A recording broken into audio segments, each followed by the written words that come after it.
From smartphones to apps, हम Indians China को हर front पे बॉयकॉट और बैन करना चाहते हैं। लेकिन आज मैं बात किसी चाइनीज ऐप या स्मार्टफोन को बैन करने की नहीं करने वाला।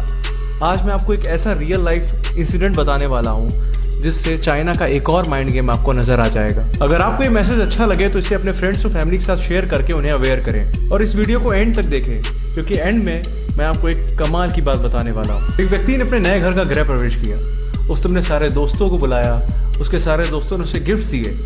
नेक्स्ट मॉर्निंग जब उसने सारे गिफ्ट्स खोलना शुरू किए तो सरप्राइजिंगली एक दो गिफ्ट्स को छोड़कर सभी में उसे मिले laughing Buddha, feng shui pyramid, Chinese dragon, tortoise, feng shui coins और हाथ हिलाती हुई बिल्ली। साथ में मिले डिस्क्रिप्शन में इन गिफ्ट्स के यूसेज और इनके रखने के सही डायरेक्शन के बारे में लिखा हुआ था। Laughing Buddha for money and happiness, पानी में डूबा हुआ कछुआ कर से मुक्ति, चाइनीज ड्रैगन रोगों से मुक्ति, feng shui coins for good luck. अब बात आती है चाइना के माइंड गेम की। Feng shui, it is the mind game of China. China internet पर प्रेजेंट हजारों websites, TV, newspaper, social media, magazines के थ्रू स्ट्रॉन्ग मार्केटिंग करके फेंग शुई का जाल पूरे ग्लोब में हर कंट्री में फैला चुका है। China uses feng shui for initial trespassing in market. किसी भी कंट्री की मार्केट में चाइना पहले फेंग शुई के थ्रू एंट्री करता है। 20,000 करोड़ रुपीस के एक्सपोर्ट के साथ चाइना इंडिया के 75% मार्केट को कवर कर चुका है। From small shops to big malls, हर जगह आपको ये चाइनीज प्रोडक्ट भर भर के मिलेंगे। दिल्ली, मुंबई जैसी बड़ी सिटीज की कुछ शॉप्स की एवरेज पर डे सेल तो 35 to 75,000 तक है। Let's talk about China strategy to damage Indian economy. भगवान की मूर्ति से लेकर नटराज पेंसिल तक सबकी कॉपी बनाकर चाइना ओपनली इंडिया में एक्सपोर्ट करता है। पॉलिस्टर रेजिन जैसे नॉन एनवायरमेंट फ्रेंडली एलिमेंट से बने गणेश लक्ष्मी को चाइना इंडिया में बेचकर सिर्फ दिवाली के दिन ही 400 करोड़ रुपए कमा लेता है।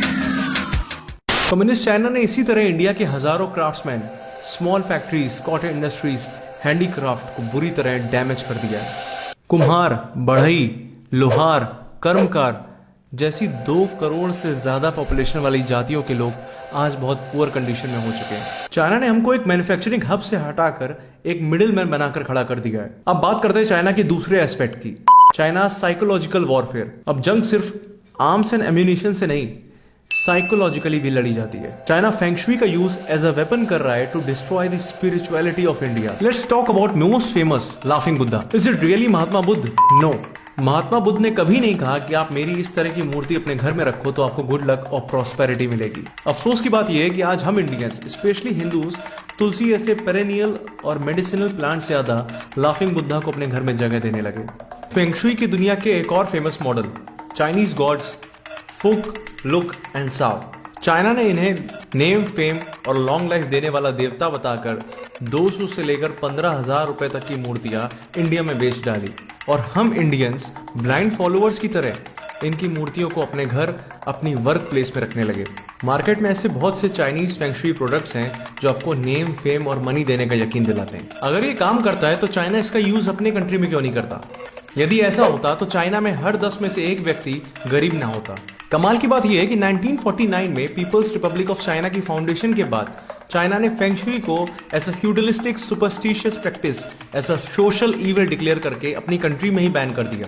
फेंग शुई की प्रैक्टिस करने वालों को चाइना के रेड गार्ड्स बेरहमी से मारते भी थे। आज भी चाइना में Feng Shui as a consultancy business, as a practice ban है। This is China psychological warfare. अपने देश में अंधविश्वास को बैन कर दूसरे के देश में इसको बढ़ावा देना, दूसरे के देश में उसका व्यापार करना, अपनी इकोनॉमी मजबूत करना और दूसरे की स्पिरिचुअल रूट्स को पूरी तरह डैमेज करना। फेंग का मतलब होता है हवा, विंड, और शुई का मतलब होता है पानी, वाटर।